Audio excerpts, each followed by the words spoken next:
His vertical jump exerts a peak power of 356 gigawatts and an average power of 227 gigawatts. If he used all his strength in this condition, Steve would leave the ground at nearly 182,000 meters per second. Also, if Steve can really jump this high, what are those fences made out of? Oh ho ho, how I have just the answer for you. And it's just that you are so completely wrong. Objection! Steve isn't strong. Now there's a whole lot of people that say Steve's super strong, he can carry a bunch of super heavy blocks. But they forget to think that blocks literally just float. Now that would mean that basically every block has the same density as air, which is pretty light. I mean, we don't know the density of air in Minecraft. We know that there is air because when Steve goes in the water, he obviously drowns. So there's some kind of oxygen, but we don't know what that is. A quick lesson on how density works. If you have something like air, which has a small density, compared to water, which has pretty medium density, and then gold, which has a really high density. So if you put air into water, if you blow bubbles into water, the air will rise because it's less dense. Whereas if you put a piece of gold into water, it will sink because it's much more dense than water. And then, if you have water and water, obviously they become still because the same density, they just stick together. So because blocks completely float in the air, they would have zero density, which means that Steve really isn't even all that strong. However, you might be wondering how when you throw the item version of a block, it falls completely normal, it's affected by gravity, has a higher density than air. But then when it lands, it starts to float. I mean, it bobs up and down, which means maybe it has a slightly higher density than air, and then when it collides with the ground, it just goes back up a little bit and falls back down. But it will still have a very small density, which is why when you place it down and it expands significantly compared to when it's in your hand, the width of the block would be so thin that it would basically be zero and pretty much equal the density of air, and then it just floats. Now the main argument about why Steve is so strong is that he can carry a significant amount of water, which water in Minecraft can expand infinitely. So people say that he is just incredibly strong because he can carry tons of ice blocks, which are made of tons of water, causing him to be, being able to hold the weight of many moons and small planets. But if water can expand infinitely, it has to have the same kind of properties of a gas, like air.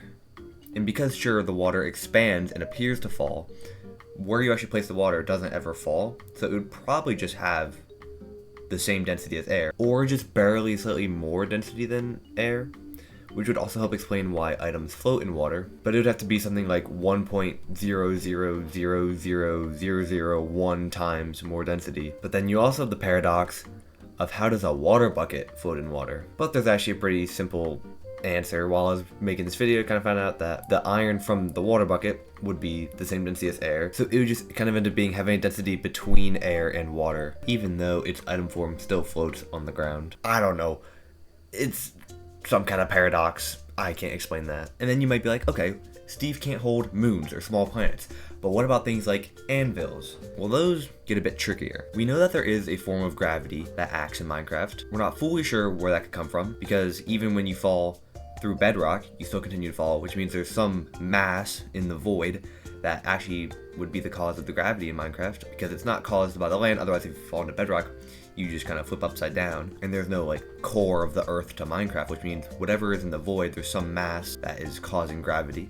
So no anvils can fall, and they're made of iron blocks, which float, iron ingots, which also float, so it doesn't quite make sense about why they fall. But if you think about what I said earlier about the width of blocks being so infinitely small that it would basically just be zero, and it would just be the same density as air. If you have 3 iron blocks and iron ingots, and anvils don't take up a full block of space, maybe they would have enough density to be able to fall. But honestly, I'm really not sure how that would work.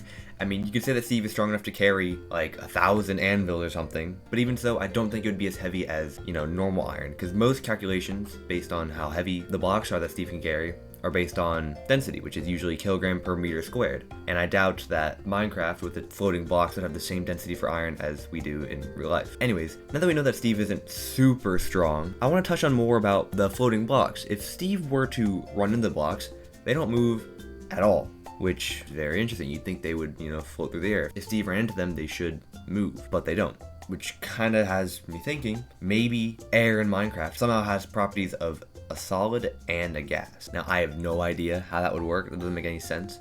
but like somehow the molecules of the box will attach to the molecules of the air, and it'll just be like a solid, but also not at the same time, which doesn't make sense, because then Steve shouldn't be able to move through any of the air at all, but he can, so that's interesting. Also, I'm still very curious on how the void in gravity works.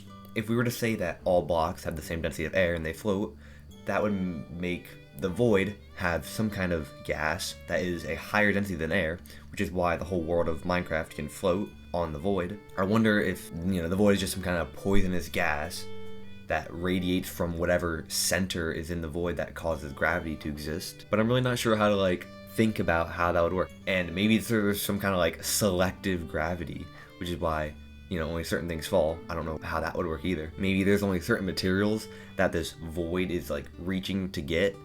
Maybe it's an entity. Also, gravity makes even less sense when it comes to things like sand. Earlier I said that maybe the anvil could fall because it hasn't expanded as much as a iron block would have. Its width of all of its sides wouldn't be as thin and it would be able to fall. But then you have sand, which is the same dimensions as any other block, and it falls like an anvil or a dragon egg or anything like a trident or an arrow, which just really doesn't make any sense. You could kind of argue that all the other blocks that fall, just aren't as expanded as all the other blocks are, which is why they can fall. But then sand is the exact same and it just kind of can't. Which kind of makes my selective gravity thing kind of seem like more of an interesting theory. If we were to think about this void entity that is selectively picking things, it's clearly picking all living beings, so it probably needs some kind of sustenance to consume. But then I don't understand why we would need things like anvil, concrete powder, dragon eggs, gravel, dripstone, sand, scaffolding, things like tridents and arrows.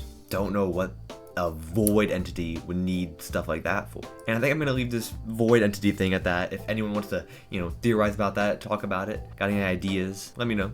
So yeah, I think I can confidently say that Steve really isn't that strong. He can hold some gold blocks which have the same density of air. It's not that impressive. He can hold anvils and sand at best. Whatever density those objects may have, it will not be as crazy as being able to hold moons, which would make sense of why Steve's legs still break when he falls from heights. If his legs were strong enough to hold moons, I think he'd be able to ignore fall damage. Well, that is all I have for this video then. I really hope you enjoyed it, as it took me, 6 months from when I started it to finish it. Not like I was working on it for all that time. I had a lot of time of not working on it, but we finally got there. We got it done. I really hope you enjoyed it. If you have any more thoughts about what I've talked about and you want to talk about more, let me know. If you want to see me do more videos like this, I've never really done a video where I fully just edit everything.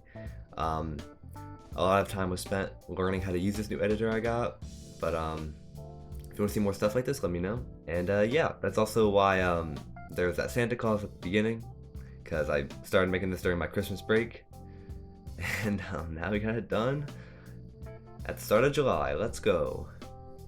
So yeah, appreciate you all watching this, and I hope you'll watch the next one. See you later.